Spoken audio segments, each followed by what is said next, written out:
Oke, halo teman-teman semuanya. Jadi kali ini kita kedatangan Duta Anak Komisi Pendidikan. Oke, boleh diperkenalkan dulu mungkin nama lengkap atau alamatnya, silakan. Oke, halo teman-teman semuanya. Perkenalkan, saya Nilus Chandra Febriani Putri Pratama sebagai Duta Anak Kabupaten Karangasem Komisi Pendidikan tahun 2024. Salam kenal. Salam kenal, oke silakan. Oke, halo teman-teman semuanya. Perkenalkan, nama aku Nikomang Trisna Febriani, bisa disapa Trisna. Aku merupakan runner-up Duta Anak Karangasem tahun 2024 Komisi Pendidikan. Salam kenal. Nah, jadi kalian kan jadi Duta Anak nih sekarang kan. Iya. Tentunya kalian masih seorang anak kan? Benar. Nah, kalian tuh sekarang ada di sekolah mana sih? Kalau boleh tahu? Ya, kalau dari aku dulu ya, aku dari SMA Negeri 1 Abang. Kalau Kak Trisna? Oke, kalau aku dari SMA Negeri 1 Rendang. Rendang. Iya. Cukup jauh ya. Iya. Oke. Nah, jadi aku mungkin bakal nanya dari awal perjalanan kalian untuk menjadi duta. Jadi di awal itu kita menghadapi, ya sama lah ya kita bertiga kan, Iya. menghadapi pemilihan, gamala. Dan boleh nggak tahu kalau dari Kak Chandra dulu deh mungkin ya, Ayo, nanti dilanjutkan Kak Trisna.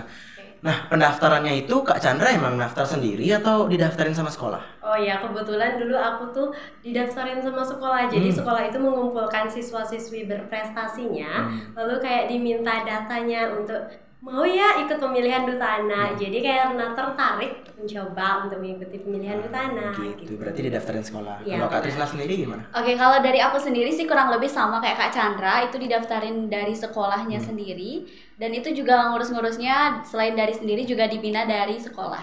Oh, berarti sama-sama didaftarin sekolah gitu. Ya, benar. Nah, karena didaftarin sekolah, jadi ada beban tersendiri nggak buat kalian? Aku harus menuhin ekspektasi dari sekolahku gitu atau gimana mungkin? Siapa dulu nih? Oke, Bebas dari- deh, Kak Trisna mungkin. Oke, dari aku dulu. Kalau aku sih nggak terlalu beban ya, karena aku enjoy aja dalam setiap prosesnya dan aku jalanin sesuai dengan kemampuan dari diriku sendiri gitu. Oke, kalau dari aku sendiri tentu saja karena didaftarkan sekolah dan juga mewakili sekolah ada sedikit beban nih teman-teman, karena kalau nggak lolos nanti sekolahnya bakal marah nggak ya? Tapi ternyata tentu saja enggak ya. Jadi sekolah itu hanya mendukung kita tentang perjalanan untuk membantu kita berproses, untuk hasilnya itu belakangan gitu. Ya. Yang penting udah berproses aja tuh. Nah, sekarang bisa ceritain sedikit nggak? Kalian setelah jadi duta tuh ada yang berbeda kah mungkin dari kehidupan kalian di sekolah atau di rumah? Atau bahkan apa sih yang bikin setelah kalian jadi duta tuh kayak, wih aku bangga jadinya gitu. Bisa nggak ceritain dikit? Oke, jadi kalau aku sendiri tuh kehidupan setelah menjadi duta itu tentu saja nggak jauh berbeda dari anak-anak sekolah. Seperti biasa kita sekolah, tapi ada satu hal nih yang berubah. Kita tuh harus menjadi 2P, agen 2P, pelopor dan pelapor, yang juga memberi contoh kepada teman-teman di sekitar kita. Jadi kita kayak menyuarakan hak-hak anak itu, melakukan sosialisasi. Tentu saja itu kan memberi contoh nih buat teman-teman kita tentang bagaimana cara dia bertindak, tentang cara dia bagaimana untuk menyuarakan hak anak, untuk menghindari masalah-masalah anak. Dari Kak Trisna sendiri gimana? Oke, aku kurang lebih sih sama ya. Kehidupannya itu nggak jauh berbeda. Kita sebagai anak, tentunya sebagai seorang pelajar, tentunya kegiatan aku nggak jauh berbeda dari belajar, berorganisasi. Tapi yang membuat beda itu ya seperti yang dikatakan Kak Chandra, anak sebagai agen 2P yaitu sebagai agen pelopor dan pelapor. Jadi aku bisa memanfaatkan peran dan hak anak itu sebagai 2P yaitu agen pelopor dan agen pelapor. Jadi Ah gitu. Oke, kemarin aku udah nanya sama kemarin itu bintang tamunya kesehatan. by the way. Kesehatan. Dan kesehatan. pertanyaannya akan ada yang sama. Ini salah satunya. Jadi aku nanya kemarin tuh kayak gini. Mungkin bisa dijawab sama Kak Trisna juga ya. Iya.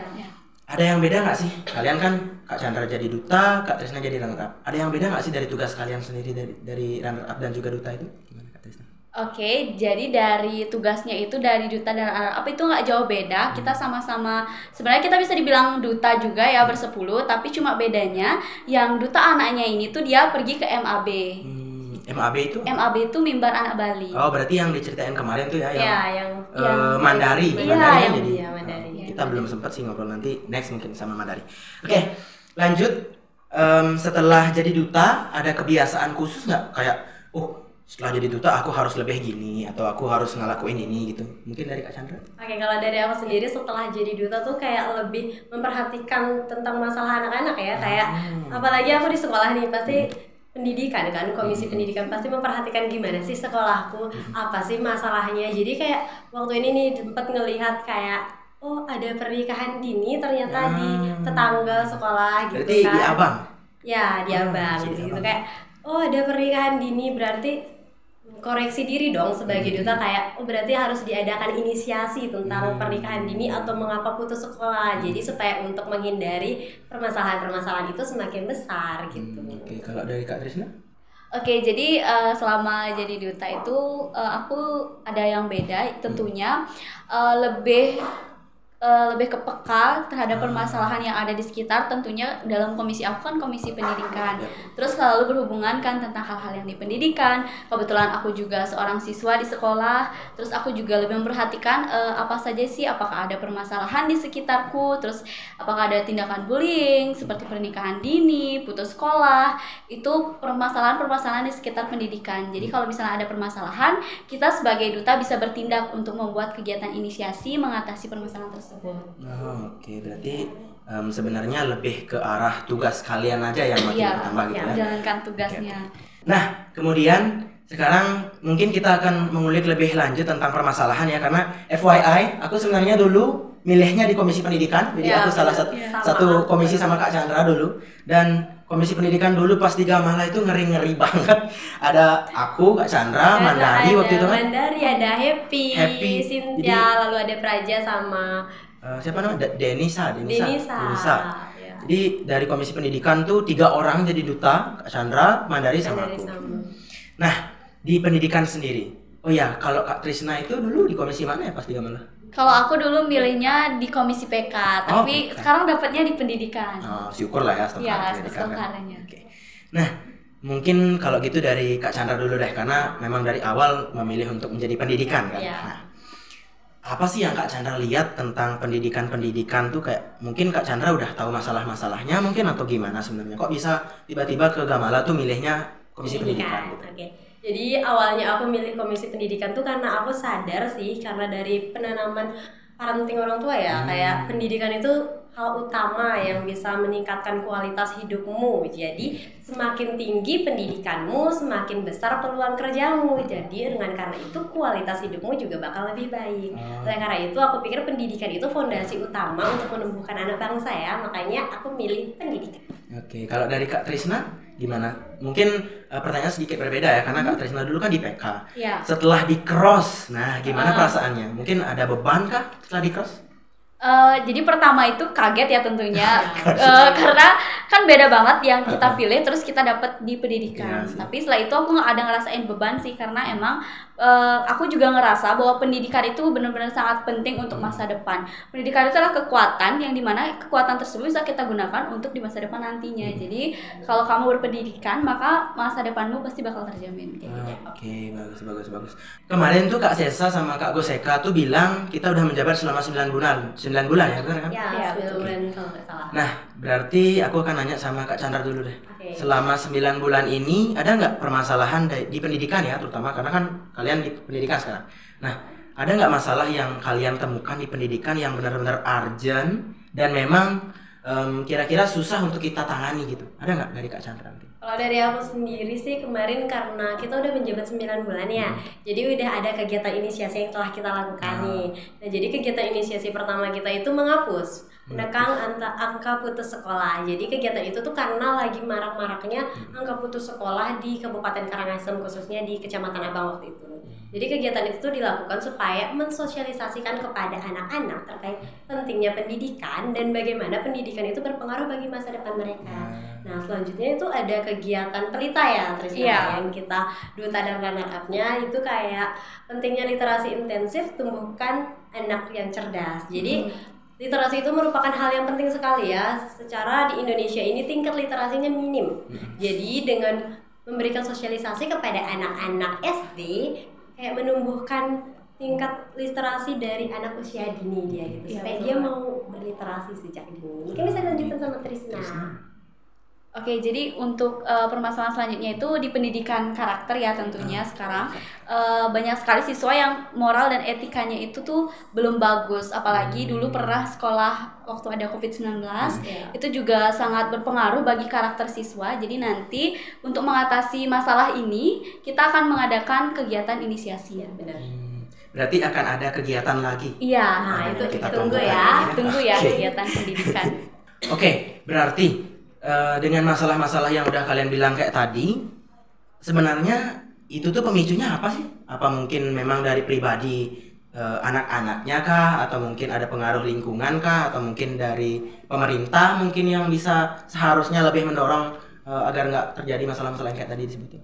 Oke, kalau menurut aku sendiri sih masalah-masalah itu timbul karena beberapa hal. Yang pertama itu kalau dari masalah putus sekolahnya itu dari lingkungan sekitar ya, kayak pergaulan bebas, ngikut-ngikut temen gitu kan, kayak pacaran di lewat batas, itu juga mengakibatkan adanya pernikahan dini. Nah kalau literasi itu karena lingkungan juga, kayak lihat nih temennya nggak ada literasi, ngapain kita ikut literasi kan, Nah, gitu. iya Pasti sih. pikiran anak-anak itu seperti itu karena nggak ada dorongan dari orang-orang gitu, jadinya dia lebih malas untuk berliterasi. Jadi karena faktor lingkungan sekitar sih.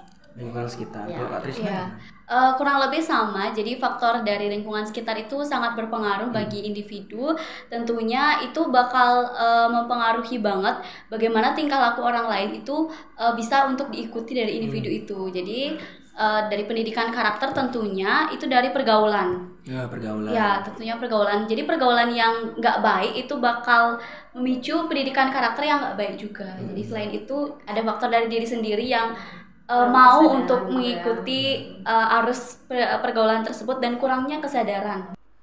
Oke, nah kemarin tuh sempat dibilang sih sama Kak Sesa sama Kak Goseka juga. Jadi banyak ya siswa-siswa atau anak-anak sekarang tuh kayak kena masalah atau mungkin ikut masalah tuh gara-gara mereka FOMO-FOMOan gitu, benar nggak sih? Iya, betul. Jadi gara-gara ada media sosial mungkin mereka ngelihat yang sedang tren gitu ya, mereka ikut-ikutan gitu kan, benar kan? Jadi kalau di pendidikan sendiri nih, ada pengaruhnya nggak teknologi itu dari pendidikan? Oke, jadi kalau teknologi bagi pendidikan, nah kita tahu kan bahwa teknologi itu bagi pisau bermata dua, dia ada yes. positifnya, ada negatifnya. Nah kalau positifnya itu teknologi itu kayak buku dia ya, kayak jendela, punya semua apa yang kita cari. Kayak kita bisa cari apa aja, ilmu pengetahuan apa aja dalam teknologi, khususnya handphone ya. Jadi tentu saja juga ada hal negatifnya atau dampak negatifnya, kayak aksesnya nggak bisa dicapai oleh anak-anak di bawah umur tuh, mereka udah bisa nge-scroll hal-hal seperti itu. Jadi kayak bahasa-bahasa yang gaul juga lewat, kalau dilihat sama anak-anak kecil kan bakal diikutin gitu. Iya. Jadi itu juga berpengaruh pada pendidikan karakter. Dan juga sekarang nih siswa-siswi nih banyak nih nyari tugasnya di ChatGPT, di AI. Jadi kayak ketergantungan gitu, nggak bisa mikir ya gitu. Jadinya jadi kayak ketergantungan, dan juga saat disuruh buat tanpa adanya bantuan AI itu bakal susah banget pastinya. Oke, ngomong-ngomong tentang AI, gimana sih menurut Kak Trisna sendiri tentang AI, Google atau semacamnya itu tentang pendidikan siswa? Menurut Kak Trisna sendiri gimana? Oke, jadi seperti yang dikatain Kak Chandra tadi, kan teknologi itu bagaikan pisau bermata dua. Bisa berpengaruh positif dan juga berdampak negatif. Sebenarnya dengan adanya AI itu sekarang ada berdampak positifnya bagi kita. Kita bisa lebih mudah untuk mencari suatu informasi karena AI itu udah seperti manusia ya, bisa dibilang udah pinter ya. Jadi betul banget, tapi di satu sisi kalau kita menggunakan AI tersebut secara berlebihan, maka kita juga akan kena dampak negatifnya. Jadi kita selalu kan ketergantungan, nyari-nyari tugasnya selalu di AI. Jadi kalau misalnya mereka langsung dihadapkan dengan tugas yang nggak boleh buka AI atau Google dan semacamnya, itu mereka nggak bisa berpikir, fokus anak juga tidak bisa terlatih, dan juga anak-anak juga kekurangan untuk kinerja otaknya itu melemah kayak gitu sih. Oh gitu. Dan aku dengar-dengar ya sebenarnya ChatGPT dan AI yang lain tuh kayaknya nggak 100% akurat ya masalah pertanyaan. Ya nggak sih? Ya, seperti itu. Kayaknya sih ya. Oke. Lanjut deh. Kira-kira nih tentang masalah-masalah yang kayak tadi itu. Gimana sih caranya? Mungkin kalian bisa sebutin mungkin cara-cara dari kalian sebagai duta anak, atau mungkin dari pemerintah, atau mungkin dari guru mungkin, dan instansi-instansi yang lain. Bisa nggak sih sebutin cara-cara yang mungkin saja bisa dilakukan untuk menangani masalah-masalah kayak gitu? Oke, kalau dari aku sendiri ya cara-caranya itu tentu saja melakukan sosialisasi ya. Melakukan sosialisasi itu untuk penanaman nilai-nilai pada diri anak, kayak mempengaruhi dia gitu, kayak memberitahu bahwa hal ini tuh sebenarnya nggak baik kalau terus dilakukan, seperti tadi pergaulan bebas. Jadi dengan kita mensosialisasikan terkait permasalahan-permasalahan anak itu, kita juga dapat memberikan solusi terkait permasalahan itu, mau baik dari solusi untuk putus sekolah, solusi untuk berliterasi, dan juga tentang pendidikan karakter. Lalu kita juga bisa men-share nih di media sosial terkait apa-apa saja solusi-solusi dari permasalahan itu ya, supaya bisa diakses juga sama anak-anak. Oke, sebagai duta dan runner up, apa sih harapan kalian yang paling besar terutama untuk anak-anak di Karangasem di masa depan? Oke, aku dulu ya. Anak-anak Karangasem, jadi sebagai duta anak di sini, aku punya harapan nih buat kalian semua. Tentu saja di Komisi Pendidikan ini, pendidikan itu penting ya. Dan juga sebagai anak-anak Karangasem, gunakanlah hak pendidikan kalian dengan baik, karena pendidikan itu fondasi utama supaya untuk meningkatkan kualitas hidup kalian di masa depan. Rajin belajar ya anak-anak. Oke, kalau dari Kak Trisna? Oke, jadi betul banget ya yang dikatain sama Kak Chandra tadi. Jadi untuk seluruh anak-anak Karangasem dimanapun kalian berada, siapapun kalian, tetap ingat untuk pendidikan itu adalah hal yang utama. Pendidikan itu adalah kekuatan untuk kita menuju ke masa depan. Jadi dengan pendidikan kita bisa lebih mudah dan lebih terbuka untuk menggapai masa depan kita. Jadi rajin-rajin belajar ya, dan jangan sekali-sekali kalian ngelakuin hal yang emang nggak pantas untuk dilakuin. Tuh teman-teman, intinya jangan FOMO tentang hal-hal yang kurang baik. Kalau FOMO literasi, FOMO numerasi, nah itu harus ya, itu harus itu. Itu harus katanya. Oke. Nah sekarang, oh ya FYI, tadi kita baru bikin kegiatan bersepuluh kan. Nanti kita tayangin dokumentasinya.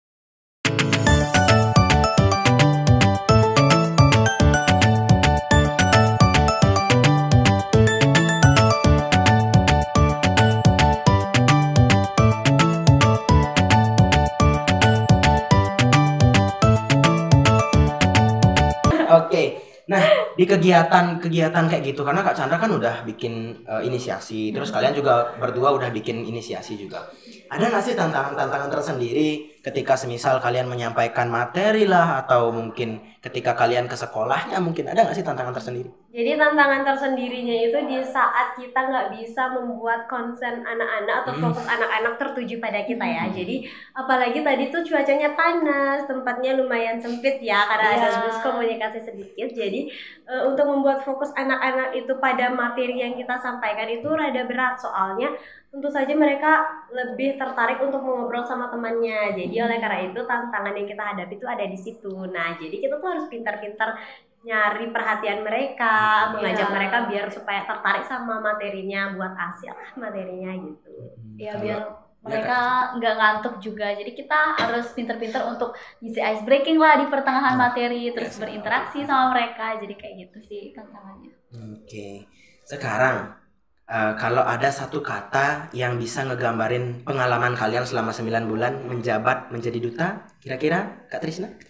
Oke, kalau ada nih satu kata yang bisa ngegambarin pengalaman kalian selama menjabat sebagai duta, kira-kira apa? Mulai dari Kak Chandra mungkin. Oh, kalau aku ya, jadi satu kata bersama 9 bulan dengan duta-duta, bangga sih. Bangga. Bangga bisa berada di tengah-tengah orang-orang hebat, bangga bisa mensosialisasikan kegiatan kepada anak-anak, bangga bisa menjadi duta anak, dan bangga bisa bersama-sama dengan semuanya. Oke, jadi katanya bangga ya menjadi duta anak. Kalau Kak Trisna? Oke, kalau dari aku sendiri sih rumah. Rumah? Iya, kenapa aku bilang rumah? Karena 9 bulan menjabat sebagai duta, tentunya sama teman-teman yang lain bersepuluh, itu kita ada buat nama grup nih. Ya, kalau boleh tahu apa sih grupnya? Ya, nama grupnya itu Dekanus. Dekanus. Jadi, apa sih artinya Dekanus? Dekanus itu artinya 10 orang ajaib. Oke, selanjutnya nih, karena kita kan udah mau lengser ya sebentar lagi. Dari Kak Chandra sendiri, setelah selesai jadi duta, mungkin bakal ngapain ke depannya? setelah jadi duta ya, aduh nggak ingin selesai jadi duta. Kalau bisa mungkin ditambah. Iya, mungkin 2 periode. Enggak ya. Jadi setelah selesai nanti jadi duta, tentu saja aku juga udah mau selesai masa putih abunya. Berarti udah mau tamat Iya, ya? udah mau tamat. Oke. Mungkin nanti bakal fokus dulu ke ujian-ujian sekolah, lalu pikir nih mau lanjut kemana kuliahnya gitu. Berarti nanti kita tunggukan, karena kemarin juga Bu Seka bilang mau kuliah, Ya. jadi nanti bakal ada 2 foto Kak Chandra dan Kak Bu Seka pakai alma mater. Kalau dari Kak Tris itu bakal ngapain? Oke, dari aku sendiri karena aku sekarang ini masih kelas 11 ya, dan tentunya sebentar lagi aku akan naik ke kelas 12 dan akan menghadapi hal yang sama kayak Kak Chandra, akan ujian. Terus aku setelah selesai menjadi duta atau setelah lengser menjadi duta, aku akan lebih ningkatin belajar sih, ngumpulin sertifikat, terus nanti untuk seleksi untuk perguruan tinggi, untuk nyiapin kayak gitu sih. Terus tentunya aku tetap berada di Forum Anak Daerah Kabupaten Karangasem dan tidak terlepas dari tanggung jawab ini, walaupun udah selesai jadi duta tapi tetap di forum ya, masih karena rumah ya. Berarti intinya kalau semisal nanti akan ada kegiatan entah itu Gamala atau yang lain, kalian masih bakal ada kan di Tentu Karangasem? saja. Oke. Nah, sekarang ada nggak pesan tersendiri dari kalian untuk duta-duta yang akan datang? Siapa tahu mungkin mereka nonton video ini. Karena kemarin aku juga nanya sama Kak Sesa sama Kak Bu Seka. Jadi sekarang aku mau nanya pesan dari kalian untuk duta yang akan datang. Siapa dulu boleh deh. Oke, siapa dari Kak Chandra? Halo duta-duta 25 nantinya. Oke, sebelumnya jadi pesan-pesan dari aku buat kalian tuh semangat ya, semangat untuk menjadi duta, semangat untuk bertugas menjadi agen 2P, pelopor dan pelapor dalam meningkatkan tentang pemenuhan hak-hak anak di Kabupaten Karangasem ini. Tentu saja itu nggak bakal mudah, tapi dengan teman-teman yang terus ada di samping kalian, semuanya pasti bakal sukses. Semangat semuanya. Dari Kak Trisna kesannya? Oke, dari aku sendiri, halo untuk kalian Duta 25 yang nantinya siapapun kalian, dimanapun kalian berada, aku di sini berpesan ke kalian, semoga nanti kalian dapat menjalankan tugas kalian dengan baik. Karena kalian ini nggak cuma kayak patung yang dihiasi selempang, tapi kalian juga memegang tanggung jawab yang besar. Aku harap kalian bisa menyelesaikan dan melaksanakan tanggung jawab kalian dengan baik, membuat inovasi lah program-program kerja yang bagus dan berdampak bagi seluruh anak-anak tentunya di Karangasem. Terus juga kalian harus tetap menjaga kekompakan ya sebagai duta, dan tidak ada perbedaan antara duta dengan up. Semua itu sama dan kalian harap bisa membangun rumah untuk duta 25 selanjutnya. Yap, seperti yang dibilang Kak Trisna tadi, satu kata yang menggambarkan itu ya. kita adalah rumah. Jadi semoga kalian kedepannya bisa membangun rumah yang baru dan yang lebih bagus dari sekarang. Astagfirullah. Oke, mungkin sekian dari kita. Terima kasih Kak Chandra, terima kasih Kak Trisna dari Komisi Pendidikan udah datang ke sini, dan bye bye. Bye bye.